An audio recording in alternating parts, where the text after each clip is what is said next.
So the boat, as nice as she is, she's just not quite ready for her first adventure. There's a few things I need to do. Actually, I got a pretty good list of things I need to do in order of importance. I have them allocated as Tier 1, Tier 2, or Tier 3. Tier 1 being the most important projects I need to do. Some of these projects are a little larger than others, but we can handle them. Let's see here, Tier 3. Most of the Tier 3 things are inside, but there is one, and that is to convert all my navigation lights to LED. Does it cost a lot of money to do that? Most of the time you can just get a replacement bulb for those and convert them from incandescent to LED, which really saves on your power consumption, which I'm a stickler about. All right, the rest of the Tier 3s, they're in the cabin. Let's go check it out. Oh, if you guys haven't already seen, I did a tour video of the boat where I took you all through things, kind of explained to you the layout and just showed you all the cool things about the boat. This video is mostly about what we have to do to get her ready to rock and roll. Because we just want to go on an adventure. This is an adventure craft, like an ultimate adventure craft. All right, so we're gonna get her ready for the ultimate adventure. This probably isn't the actual order that I'll do them in, because some of these projects are bigger than others, some are really simple, but I wanted to give these things a rating so I can know, okay, I really want to get all my number 1s done before my first trip, or pretty quickly. So one of my number 3s is to remove this ice box. It looks like a refrigerator, but it's just a cooler that opens from the side, and it's taking up valuable storage space and adding excess weight to the boat that I don't really need. So we're going to be taking this sucker out and converting this little cabinet space to some good usable storage. Probably gonna do this pretty quickly because it's a simple thing and something that I can do without spending a lot of money, or I don't need a lot of materials and stuff to get this done. Next up is to remove this diesel stove here. I just don't need a stove down here in the south. The original owner of this boat purchased the boat in Alaska and used it in Alaska. If this boat came in Alaska, well, I don't know, I'm gonna put it through the paces, but that means it's a pretty tough boat. But I don't need a diesel stove. I don't plan on cooking inside of the boat that often, because when you cook inside, it just heats things up, right? And also this thing is, no telling how heavy it is, and it's sophisticated with its wiring systems and stuff down below. It even has a little diesel fuel can. I just don't need all that stuff on board to just take up valuable space. It's not really great on the countertop, you know, so that's gonna go. That's a pretty quick, easy little fix, to take that out and then just put some sort of cover over it. I'm not really sure, some sort of a cutting board or something will go on top of that. So that'll be easy. I'll do that one pretty quickly. Another real simple, easy, and quick one will be to relocate this fire extinguisher. I just don't need it right here. I will probably put it underneath here, maybe like on one of these doors or right inside of this cabinet, simply because it's just not needed up there. I know that you want a fire extinguisher to be somewhere where you can access it quickly and things, but that'd be a great spot for a little sign, or, you know, something, some decor to kind of, you know, swag the boat out, make the boat cool, make it feel yachty, right? All right, those are all my number 3s, so let's go to Tier 2. So to start out our Tier 2 projects, let's climb up under here in the V-berth. You can see this kind of wiring mess we have here. Some of the electrical systems, as I've used things, I see surges in the lighting when I turn on the radio, or when I turn on a certain amount of things, the radio doesn't work, or the VHF radio turns off and on, and it's all this nonsense. So that just lets me know, okay, we got some issues with the electrical, so that's something that I'm going to maybe not completely rework, but I'm really going to give it a major overhaul and certainly clean things up so I know what is going on. And there's also a few other things that I will add to the system. I've already gone through it some and cleaned it up some. I noticed some of the wiring was just unacceptable, not safe. We're going to have to get that fixed pretty quick. Alright, next up, number 2. So something important to me is music, right? We have this old outdated radio up here. It's not going to do what we want it to do. It doesn't have Bluetooth. So we're going to have to replace that with a nice Bluetooth unit so that we can have jams while we're underway. So that's super important to me because you know, I love music. We do have 2 speakers down here.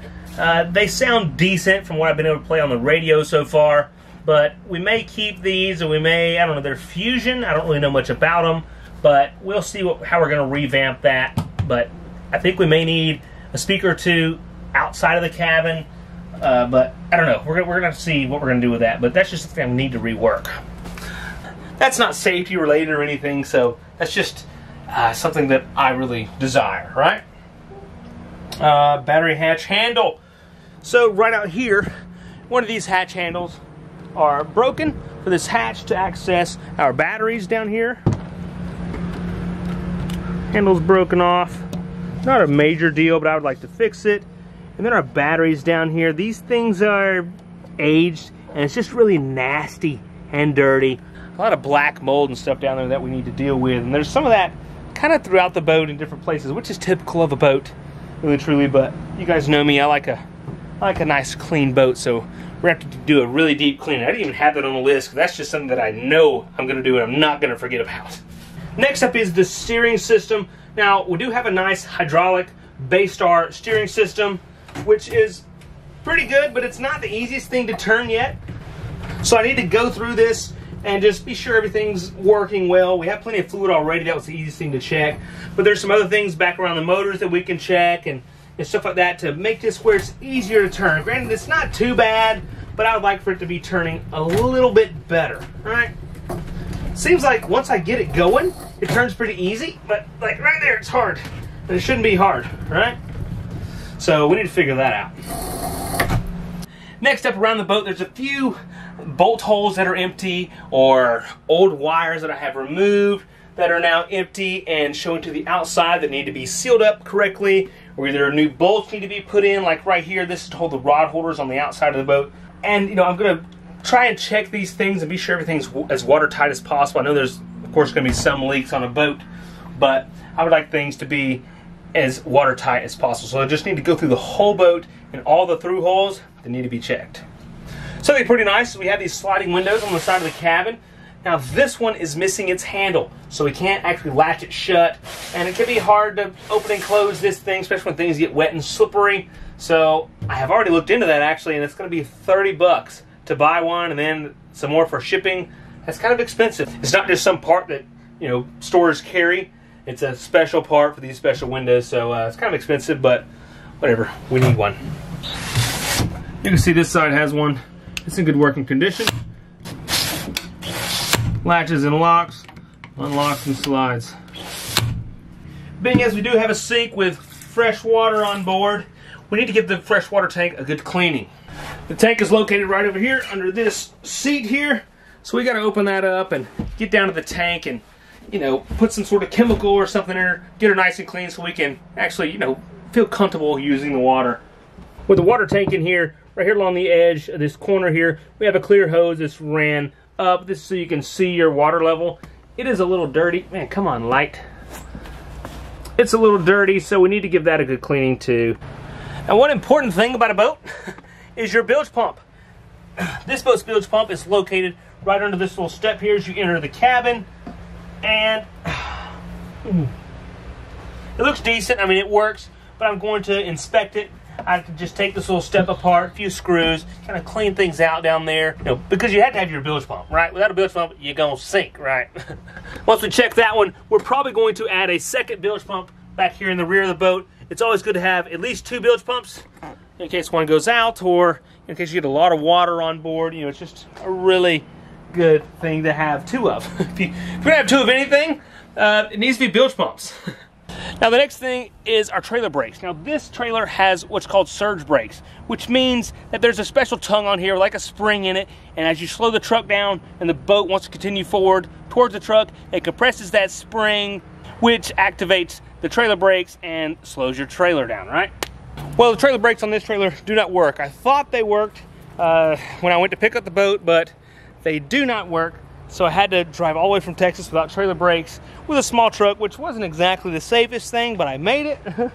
So we've got to go through this mechanism here, be sure everything's all right. I already checked it. There's no fluid in here, so there's probably a leak somewhere in this hydraulic system that we have to deal with, and just make sure all the stuff back there is working, because having the trailer brakes is a pretty big safety factor when you're traveling, especially when you have a smaller tow vehicle like I do.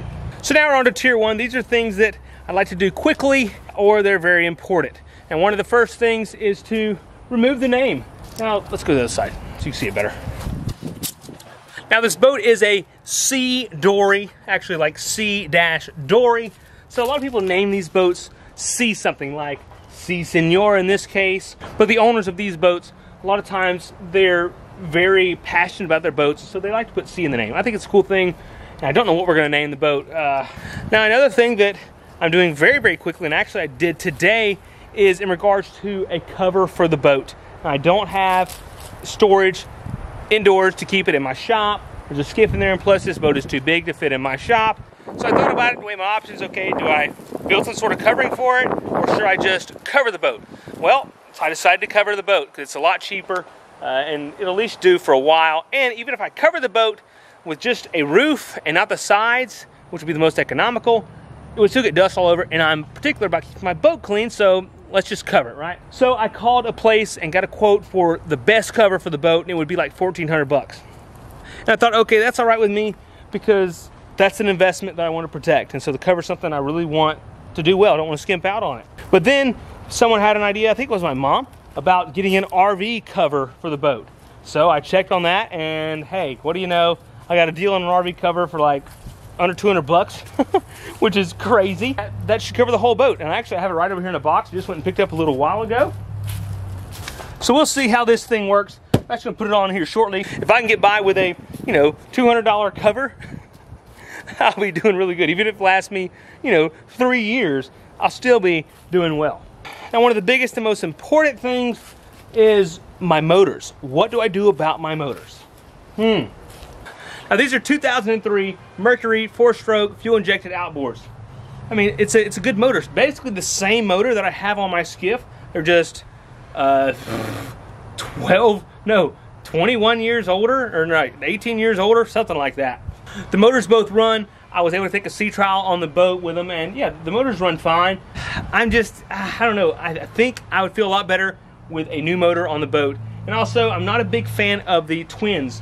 There are some benefits to the twins, like being able to dock, which is really the main benefit of having twin motors. I know a lot of people will say, well, what if one breaks down, you have another one? Well, a lot of times with these boats, people have a main engine than a small kicker engine. Because if one motor goes out and you're only working on one, you're really not gonna do much. You're not gonna get the boat to plane out. So you're gonna be running a big motor and not using much of it, when you can have like a 5 or a 9 horsepower motor and do basically everything that this 50 horsepower would be doing. So right now, my considerations for the motors, I would like to go to a single 90 or 115. That would lighten the load back there by about 100 pounds, because those older motors are a little bit heavier, or I don't know, they're just heavier. Two motors are gonna be heavier than one. You have 2 foots, 2 props, you know, 2 of everything. But there are a lot of duplicates on these 2 motors that we only have 1 of with a larger motor. So you're gonna save weight.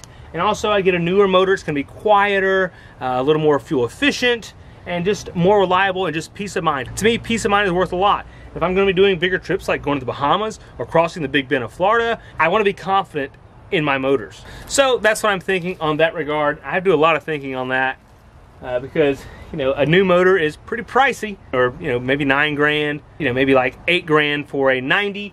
But I can probably sell both those motors for maybe 2 grand a piece. So that will get me, you know, maybe halfway there. So it kind of makes sense to me, and I think it would be a good investment with the boat. You got any opinions on that? You let me know, all right?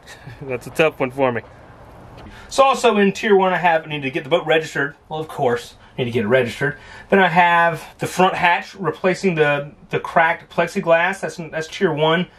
And checking the bilge pump is Tier 1 as well, but adding a second bilge pump is Tier 2. And sealing this particular hole is Tier 1, because that is the most important, because there's actually some balsa core that is exposed there and really does not need to get wet at all. And also, before I go almost anywhere with the boat, I need to address the actual running gear of the boat. That's my hubs and my bearings, maybe tires. When I was on my way back from Texas, if you guys saw the video, I had a bearing go out. Still expensive, but you know, I can't afford to be broken down somewhere when I'm trying to go out and film an adventure. You know, that would be very, very bad. So I need to do it right. All right, let's see how well this RV cover goes on here. I sure hope it goes on nicely, because I don't want to have to spend 1,400 bucks. It'd be nice to allocate that money somewhere else.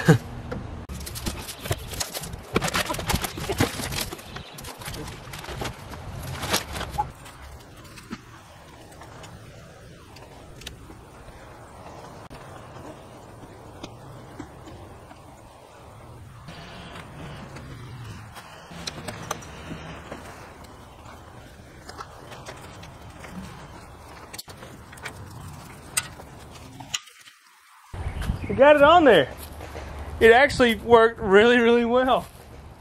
Too awesome. All right, let's go check it out from the inside. It's not too bad, really.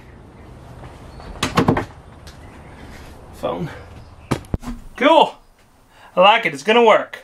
All right, folks. Well, thanks for checking out this video. I look forward to doing all these projects and sharing some of them with you.